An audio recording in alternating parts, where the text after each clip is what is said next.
Donc je vais m'arrêter un petit peu et revenir en arrière, parce qu'au fond, aujourd'hui, notre école, nos institutions d'enseignement, elles sont héritées de l'époque de l'imprimerie. Donc elles sont construites un peu comme des usines de l'ère industrielle, ou un peu comme des armées napoléoniennes, n'est-ce pas ?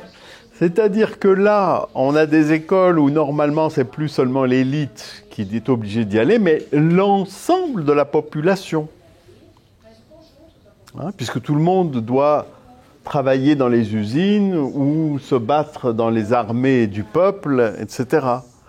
Donc on a une espèce de forme industrielle de l'éducation. C'est la fameuse école obligatoire pour tout le monde, dans laquelle tout le monde apprend la culture nationale. Alors, entre autres, le problème qui est posé aujourd'hui, c'est celui de la mutation de l'école.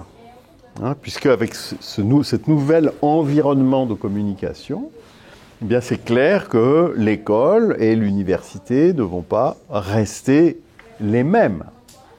Alors, dans quelle direction est-ce que ça va évoluer ? C'est difficile à dire. Moi, j'ai quelques idées, mais peut-être que je me trompe. Bon. Une chose est sûre, c'est que les évolutions culturelles... Bon, d'abord, l'évolution technologique n'est pas terminée. Il va continuer à y avoir de plus en plus de gens qui vont rentrer dans l'Internet. La puissance de calcul va encore augmenter. Il va y avoir des programmes d'intelligence artificielle de plus en plus efficaces. Et il va y avoir des capteurs absolument partout. Peut-être que tout ça va aider à réguler l'écosystème de la planète.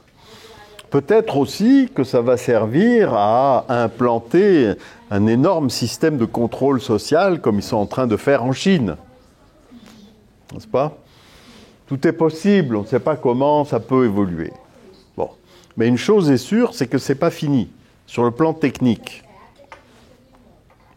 Et alors maintenant, sur le plan de la culture, de l'économie, de la politique, de la pensée, de l'idéologie ou de l'éducation,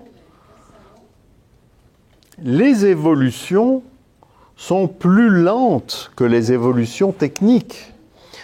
Parce que là, c'est une génération après l'autre. C'est très difficile d'enseigner d'une autre manière que ce qu'on a appris soi-même.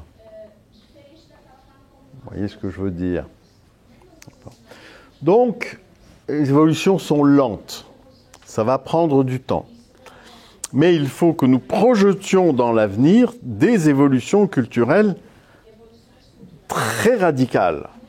Aussi radicales que le passage, je ne sais pas moi, du monde de l'Empire romain à celui de la révolution industrielle. N'est-ce pas ? Peut-être même plus.